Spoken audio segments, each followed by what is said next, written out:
बघाड़ी ग्राम में ये जो महारानी दुर्गावती का जन्म दिवस पर सभी लोग एकत्रित हुए हैं और मैं यहाँ पे इस कार्यक्रम के माध्यम से बहुत कुछ सीखने के लिए आई हूँ। तो मैं सीख रही हूँ और जो कुछ भी मेरे से जो भी गलतियाँ होंगी तो आप लोग क्षमा करेंगे, क्योंकि मैं यहाँ अनूपपुर से आई हूँ और हमारे मुख्य अतिथि संगीता दीदी आई है और वैशाली दीदी। तो मैं उनसे बहुत दिन से मिलने की इच्छा हो रही थी, इसलिए मैं यहाँ पे आई हूँ। और बघाड़ी ग्राम के पवन भैया को सशक्त नमन करते हुए गोंडवाना के महारानी दुर्गावती एवं गोंडवाना के महाराजा शंकर शाह, रघुनाथ शाह, वीर नारायण सोना खान एवं गोंडवाना राजवंश के जो 63 राजाओं ने शासन किए हैं, इन सभी महाराजा महारानियों को सशक्त नमन करते हुए मंच में विराजमान हमारे मुख्य अतिथि दीदी संगीता मरावी जी को सेवा जोहार करते हुए वैशाली दीदी को सेवा जोहार एवं मंच में बैठे हुए सभी अतिथिगण मातृशक्ति एवं पितृशक्तियों को मेरा सेवा जोहार एवं इस कार्यक्रम में उपस्थित सभी को सेवा जोहार करते हुए मैं 2 शब्द बोलना चाहूंगी। जागो गोंडवाना के वीरों जागो, जागो गोंडवाना के वीरों जागो, अब सोने का वक्त नहीं है। जागो गोंडवाना के वीरों जागो, अब सोने का वक्त नहीं है। जो गोंडवाना के लिए काम ना करे वह गोंडवाना का रक्त नहीं है, वह गोंडवाना का रक्त नहीं है।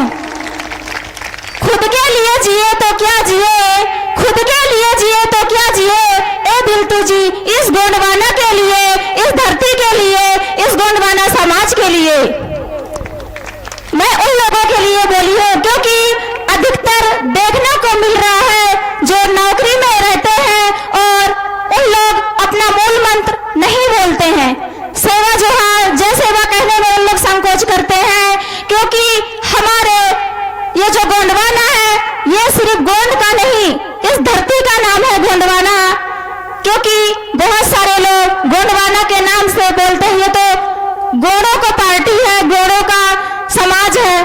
क्योंकि अभी मैं अनूपपुर में पढ़ाई के साथ साथ गोंडवाना समाज को जगाने का प्रयास करती हूँ, या ST/SC OBC को सभी को गोंडवाना का मतलब बताती हूँ। लेकिन कई सारे जो लोग रहते हैं कि आप तो अपने समाज को लेके चल रहे हैं, तो मैं कहती हूँ नहीं, मैं अपने समाज को लेके नहीं बल्कि गोंडवाना क्या है, गोंडवाना कहाँ से आया है और ये इसकी उत्पत्ति कहाँ हुई है, इन चीजों को बताने का प्रयास करती हूँ।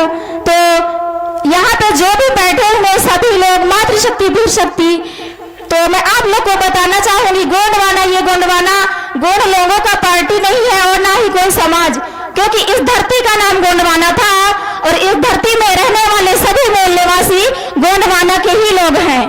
तो ये डाउट आप लोग क्लियर कर लीजिएगा। धरती में रहने वाले चाहे ST/SC OBC सभी हो या कोई भी कास्ट के लोग हैं जो धरती में रह रहे हैं वो मूल निवासी हैं और इस गोंडवाना के सपूत हैं। क्योंकि जब तक हम लोग जगेंगे नहीं तब तक हमारे साथ अत्याचार शोषण होता रहेगा।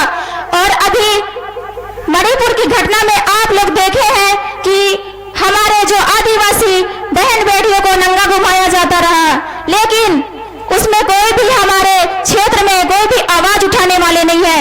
हम अक्सर देख रहे हैं कांग्रेस भाजपा में जो भी नेता मंत्री बैठे हुए हैं, यहाँ तक हमारी राष्ट्रपति जी भी हैं, लेकिन फिर भी राष्ट्रपति सर्वोच्च हैं, सबसे ऊपर है, फिर भी आदिवासियों के साथ अत्याचार शोषण बलात्कार मारपीट क्यों हो रहा है? इस चीज को आपको देख रहे हैं आप, लेकिन फिर भी आवाज नहीं उठा रहे हैं। तो यहाँ पर जो भी सत्ता में बैठे लोग हैं, तो आप लोग जरूर कोशिश कीजिए कि हमारे इस देश में हो रहे अत्याचार अन्याय के खिलाफ आवाज उठाएं। और जब तक हम लोग अपने हक अधिकार मान सम्मान के लिए नहीं लड़ेंगे तब तक हम लुटते रहेंगे, क्योंकि हमारे जो गोंडवाना राज था शुरू से हमारे साथ अत्याचार शोषण हुआ है, लेकिन फिर भी हमें वो चीज नहीं दिख रहा है। हम लोग पढ़ाई क्यों करते हैं? आप लोग बताएंगे पढ़ाई आप लोग क्यों करते हैं? सिर्फ अपना जीवन यापन करने के लिए? हमें जीवन यापन तक ही सीमित नहीं रहना है। हम ऐसा, अगर हम मानव समाज में जन्म लिए हैं तो हम कुछ करके जाएं। खुद के लिए क्या जीना? जब खुद के लिए जीना है तो जिंदा ही मत रहिए, है ना? अगर हम जीवन यापन के लिए, अगर हमें मिला है, संविधान ने हमें अगर जीवन दान दिया है, क्योंकि संविधान नहीं था उस टाइम, हमें बोलने तक का भी अधिकार नहीं था। बाबा साहब अम्बेडकर ने जब संविधान कंप्लीट करके जब लागू हुआ, हमारे हाथ में सौंपे कि इस देश के मूल निवासियों का जीवन यापन के लिए बेहतर से बेहतर, अच्छे से अच्छा जीवन यापन कर सके।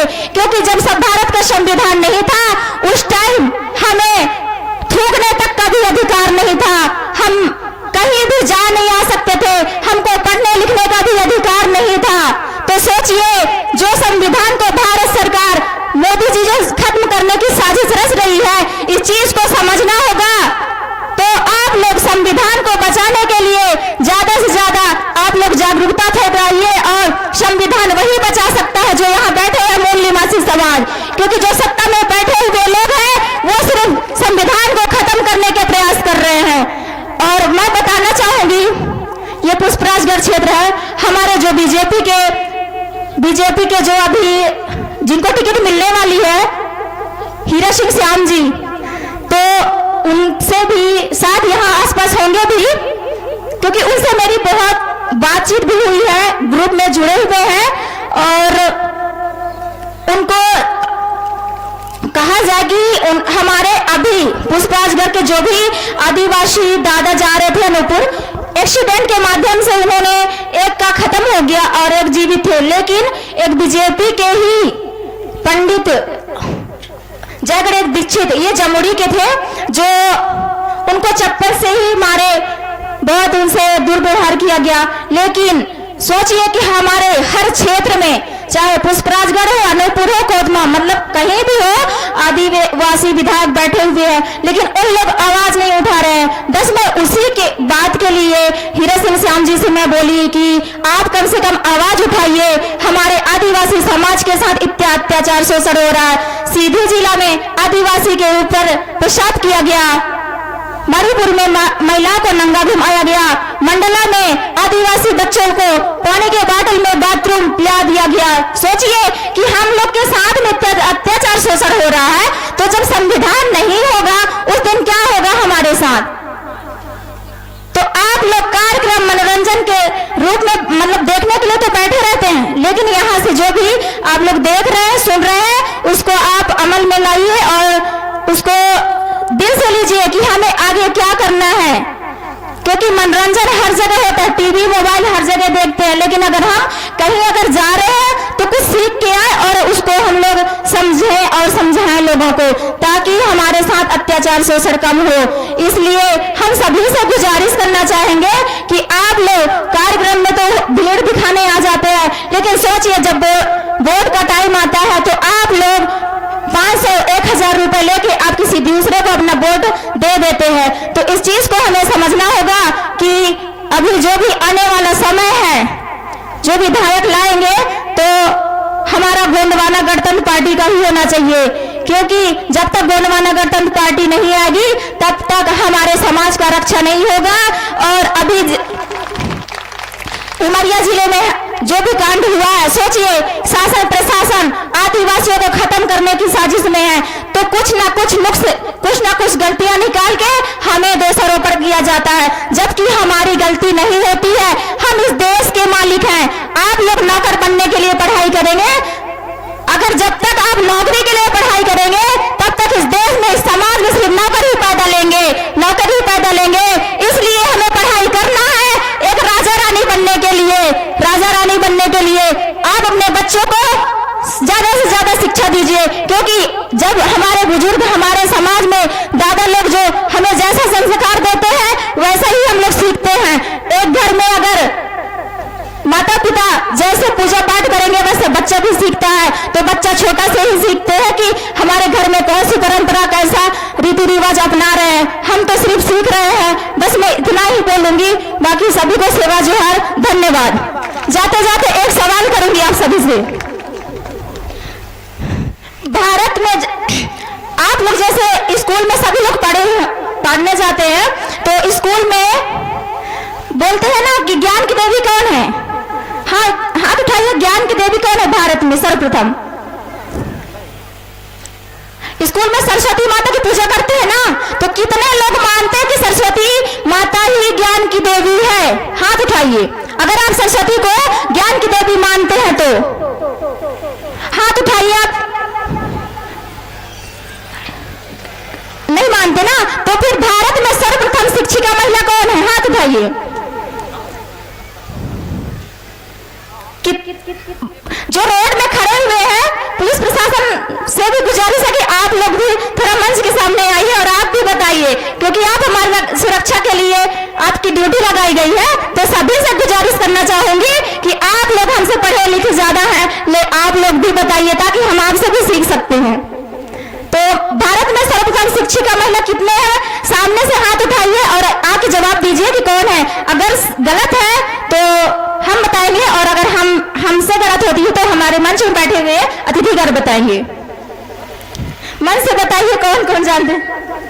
हाँ, हमें तो पता है कि मंच से जवाब आ रहा है, लेकिन सामने बैठे हुए लोग से जवाब नहीं आ रहा है, एक दो लोग से। भाई आप बताइए। हाँ, ठीक है, तो बताइए कि यहाँ पे आप लोग बैठे हुए हैं, फिर भी सोचिए कि किस लिए बैठे हैं, है ना? इन छोटी छोटी बातों को हमें सीखना है, अपने बच्चों को बताना है। तो जरूरी नहीं है सबके घर। अच्छा ये बताइए, आपके घर में कितने लोग के घर में संविधान का पुस्तक है? संविधान का पुस्तक कितने लोग के घर पे? हाथ उठाइए। बस बस नहीं है, ठीक है। हम चाहेंगे कि रामायण, गीता, भागवत सभी के घर पे रहते हैं, तो अब संविधान का भी पुस्तक रखिए और अपने बच्चों को पढ़ाइए। ठीक है, धन्यवाद। सेवा जोहार। सजो